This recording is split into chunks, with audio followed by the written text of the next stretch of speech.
Welcome to Mindset Movie Reviews. Today's movie review is for I Know What You Did Last Summer. I Know What You Did Last Summer 2025 is a horror film that attempts to revive the slasher genre with a mix of nostalgia and new elements. Directed by Jennifer Kaytin Robinson, the movie follows a group of friends who are haunted by a mysterious killer after a tragic incident from their past. The film stars Madelyn, Cline, Jonah Hauer-King, and Chase Sui Wonders, with appearances by original cast members Jennifer Love Hewitt and Freddie Prinze Jr. The plot centers around Ava, played by Chase Sui Wonders, and Danica, portrayed by Madelyn Cline, who, along with their friends, find themselves in a deadly game of cat and mouse with a killer in a fisherman's slicker. The film opens with a familiar setup, a group of friends involved in a tragic accident that they choose to cover up.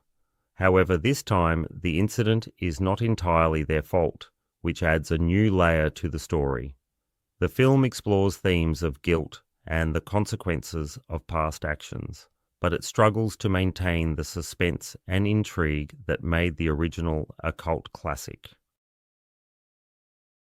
The movie attempts to balance the old with the new, bringing back legacy characters like Julie James, played by Jennifer Love Hewitt, and Ray Bronson, portrayed by Freddie Prinze Jr., while introducing a fresh cast. However, the new characters lack the depth and charisma needed to carry the film, and the attempts to modernize the dialogue often fall flat. The film's pacing is uneven, with a sluggish midsection that detracts from the initial suspense. One of the film's strengths is its setting. The coastal town of Southport is beautifully depicted, capturing the eerie atmosphere that fans of the original will appreciate. The soundtrack, featuring artists like Renee Rapp and the Marias, adds a contemporary touch that complements the film's tone. However, the film misses an opportunity to reinvent the killer's design, sticking too closely to the original without offering anything new. While the film does deliver some suspenseful moments and a few clever twists, it ultimately feels like a missed opportunity. The reliance on nostalgia and callbacks to the original can feel forced, and the film struggles to establish its own identity. Despite these shortcomings, the movie does manage to capture some of the playful horror that made the original enjoyable. In summary, I Know What You Did Last Summer 2025 is a mixed bag. It offers enough thrills to entertain fans of the genre, but it falls short of being a standout entry in the slasher canon.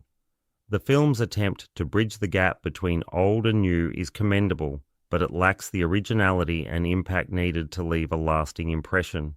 For those who enjoyed the original, this film might be worth a watch, but it is unlikely to become a new favorite. And that concludes my review of I Know What You Did Last Summer, and I'm giving it 2.5 stars out of a possible 5 stars. Thank you for listening. If you liked what you've heard, please like, subscribe, and I hope to see you next time at Mindset Movie Reviews.